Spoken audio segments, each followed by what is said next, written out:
All right, how's everyone doing? I am Rich CELENZA. Thanks for checking out the Rich CELENZA show, Mastering Self-Confidence. So, I've been really trying to figure out a direction to go lately on my podcast. And if you've listened to any of my previous podcasts, it used to be called the Rich CELENZA Show. WTF are you talking about?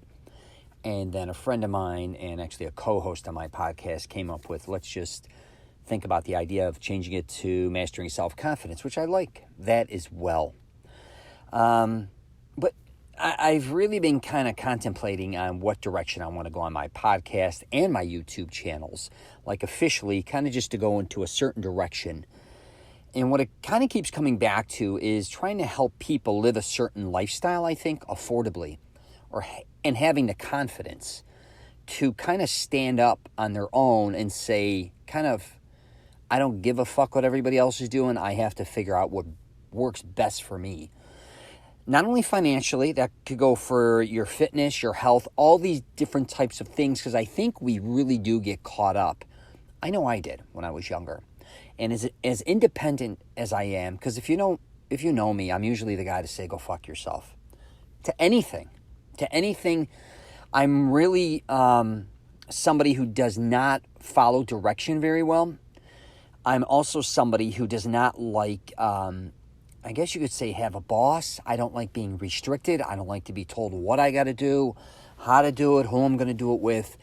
And that doesn't mean I'm an asshole to anybody. I'm actually, I think for the most part, very respectful. But I know when it comes to me, you're usually going to get a pretty authentic type of person. I am by no means perfect. That doesn't mean I never bullshit or I don't lie or anything else. That's ridiculous.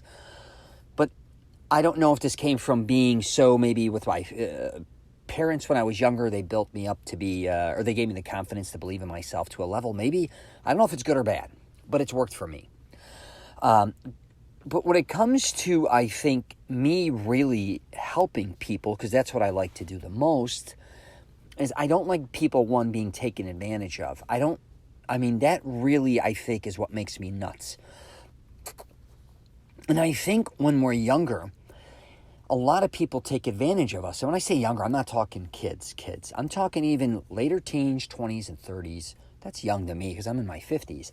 But a lot of people get taken advantage of, especially financially. Or they have this way of thinking that eventually it's going to go my way, which it may. But in the meantime, how do I live a certain lifestyle? Because a lot of us are like, oh, if I do this or that, and in the future this is going to happen and that's going to happen, then I'll have all this money and then I can live this type of lifestyle. The truth is, it doesn't usually work out that way for most people. As they get older, they actually get more in debt. They get shittier jobs. They take on more responsibility. It could be kids. It could be whatever the case may be. Instead of, having more money in the future, most people, not everybody, a lot of people I know, they have less.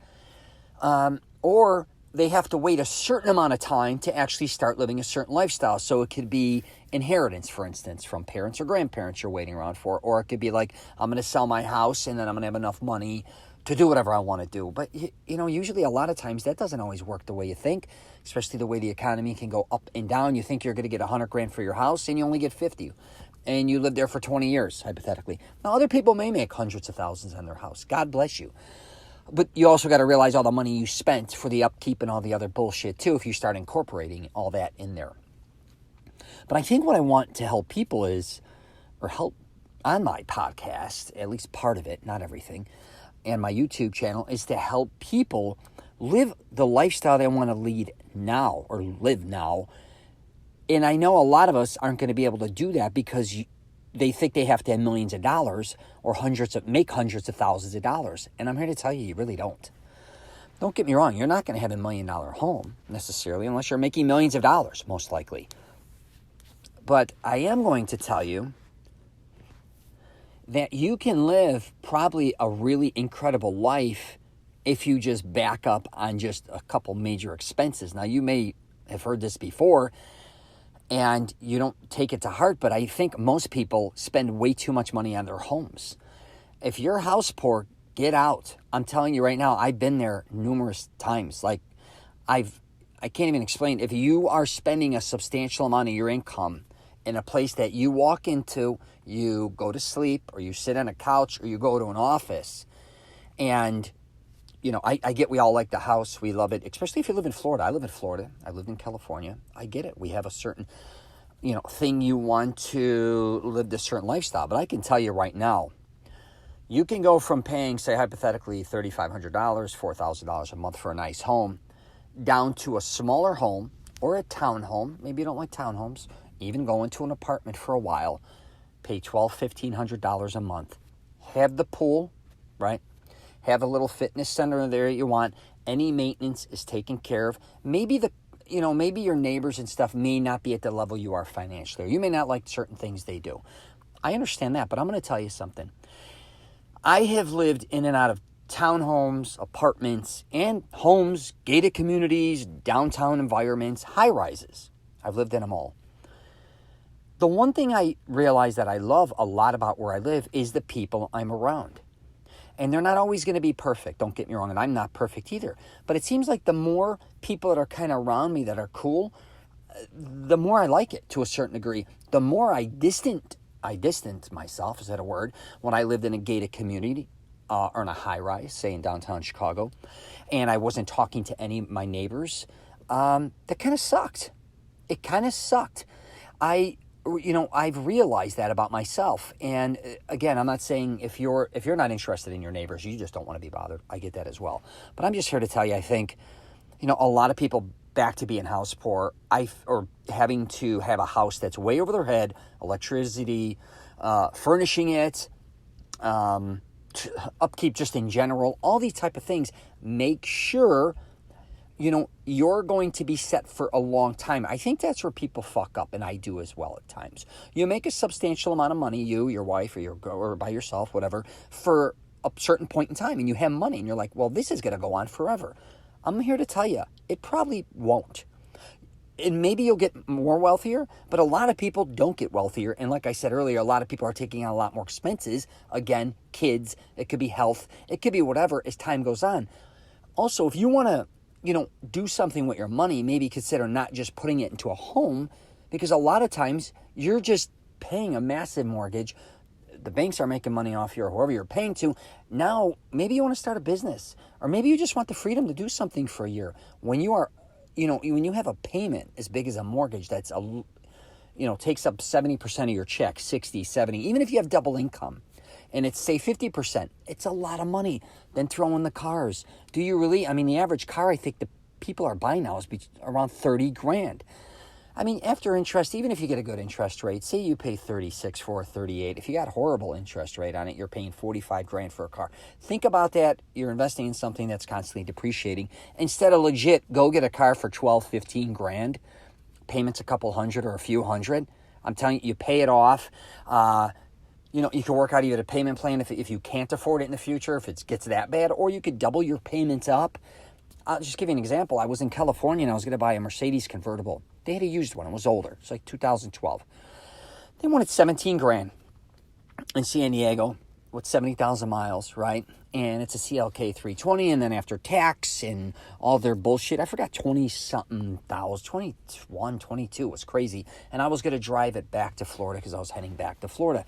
And I said, you know what, fuck it. I know Florida's the taxes, and I know there's some areas that I know I could just go out and get pretty close to the similar car for probably less, right? Come to Florida, I start looking. I find my car with only 30,000 miles, CLK convertible, $12,500 with only 30,000 miles. The one in California had 70,000, and after everything was almost $14,000, 30,000 miles. The car new was, I think, $70,000, and it was mint. It was even in better condition than the one in California. My point being, again, and my payments were only a couple $100. I'm cruising around. I know it's a 2004, but it's mint. My friends got $80,000 cars all up and down. Like I used to pay $800,000, $1,200. They're leasing cars. If you have the money to burn, or if you're using it as a write-off, I get it. But if you don't, if you go back even 8-10 years and get a cool car, or even a vintage car where maybe it's appreciating, I talk about that instead of depreciating. These are just things you got to think about, and it's real simple. And The reason I bring this up more than anything is because I'm looking more and more at the analytics, especially on my YouTube, and my age demographic really is like 20 to 35. That's like 60% of my audience. Most of it's really 20 to 40-ish. And I don't know why a majority of them are young. But if my audience is young, I just want to make sure that they learn how to protect themselves. Don't buy stupid shit. I think I'm going to start putting up podcasts on things that I've done regarding buying jewelry, just buying cars, buying a home, how I got fucked, how some things worked out. But whatever you do, I'm just here to tell you, try to just, for a while, live a life of stress-free. And I don't mean not kicking it in the ass if you want to accomplish something in business. Because I think this is what happens is we get in over our heads with payments and having to work so hard just to keep up with a certain lifestyle that we then don't realize that maybe there's other things in our life we want to do or accomplish or create, but we're never able to do them because we've restricted ourselves. So by having a freedom of saying having a lot less rent, mortgage, or a lot less car payment now gives you some freedom to not always have to worry about that. I remember even when I was in the gambling business, when I gamble or not gamble or take bets, all that's on your mind is money. Got to collect money, I got to pay money. Collect money, pay money. Before you know it, like, what else is there? And I get everybody thinks about money. But once I kind of got away from that, it was just like, I gave like freedom to a certain degree. Now, I'm not telling you to go be broke. It's the last thing I'm telling you to be. And I'm not telling you to throw the towel in by any means. I want you to go do whatever you want to do. But a lot of times for you to do what you want to do, you can't be spending all this other money on things that maybe aren't going to help you get to where you need to be, is basically what I'm really trying to say. I don't think a lot of people realize that. They think sometimes by buying a big home or buying cars or buying jewelry or buying all these things is going to make them happier. I think it does actually a lot of times. What makes you unhappier is when you're kind of broke or you're stressed or you lose your job or your wife or girlfriend, whoever, maybe they lose their job or you plan to have a child, so then you lose one income plus you take on another responsibility of another person. So now you're on single income, there's three of you, or you're single income for you, whatever the case may be. All those type of things do take a toll on us. So if you really are planning on having kids or all these type of things, try to not stress yourself out and put yourself in a financial stressful position, because I'm telling you, when the shit hits the fan, it is brutal. It is brutal. And I don't know why we're programmed to think a lot of times that, you got to buy a house by this age, and you got to have this at this age. And if you don't have this or that, I get it's like an identity or ego and all that shit. You could still kind of have a great life and just figure out, a place to live that's more affordable, getting a car that maybe a lot less money, that looks just as cool or makes you feel just as good when you get in it, all these different types of things. Because I think to bullshit yourself would say, yeah, one day I'm going to have that Lambo. That's great. Maybe one day you will, but what about now? What are you going to wait 30 years to get in a Lamborghini? Who even knows if you're alive in 30 years? I can't, and this happens all the time with Florida, and I'm going to wrap it up here with people. I lived in Chicago my whole life. To this day, I have so many family members, friends. Now they're in their 50s. I can't wait to get to Florida. I'm going to be in Florida and retire. I'm like, when's that happening? 15 more years. I'm like, oh, okay. 15 more. By the time they get there, 65, 70 years old, how much energy do you think they're going to have or what they're going to do in Florida at that point in time? Not saying it's bad. I'm not saying that's super old. I'm 51, but you get there and you're going on 70 years old. What do you think you're going to do there then? What about now? What about enjoying it now? I'm not telling you to move there, but maybe you could kind of back off and kind of, if you want to retire, semi-retire, where you could do some things now that you love to do, not waiting 15 years to maybe, or maybe not, go somewhere. So these are just things that I may start gearing a lot of my podcast around, because I really do want to help people. And I never listened to my parents. There's a lot of things they told me, and I was an asshole.